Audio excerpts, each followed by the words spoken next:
मोरा पिछुआरवा जमुनिया के पेड़वाए हरि के लाल। मोरा पिछुआरवा जमुनिया के पेड़वाए हरि के लाल। जामुन फरेला झोपेदार जमुना फरेला झोपेदार हरि के लाल। जामुन फरेला झोपेदार हरि के लाल।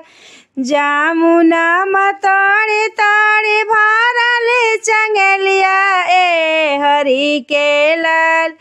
जामुना तोड़ी तोड़ी भरल चंगेलिया हरि के लाल। ले गईली गाजीपुर बाजार हरि के लाल। बेचन गईली गाजीपुर बाजार हरि के लाल। गाजीपुर बाजारिया में सासुर सूबेदारवाए हरि के लाल।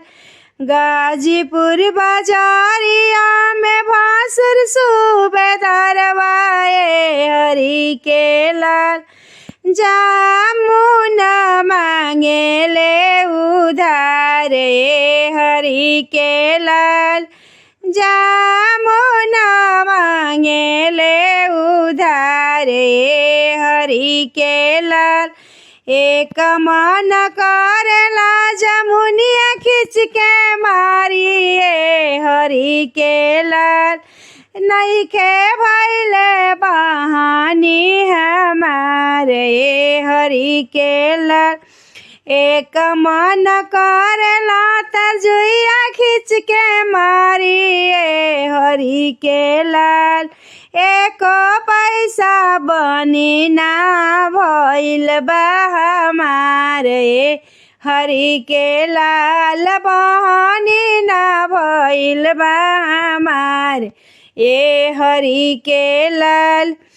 मोरा पिछुआरवा होया मावा के पेड़वाए हरि के लाल। आमावा फरेला झोपे झोपए हरि के लाल। आमावा मतोड़ी तोड़ी भरल डलरिया हरि के लाल। बेचन गईली गाजीपुर बाजार हरि के लाल।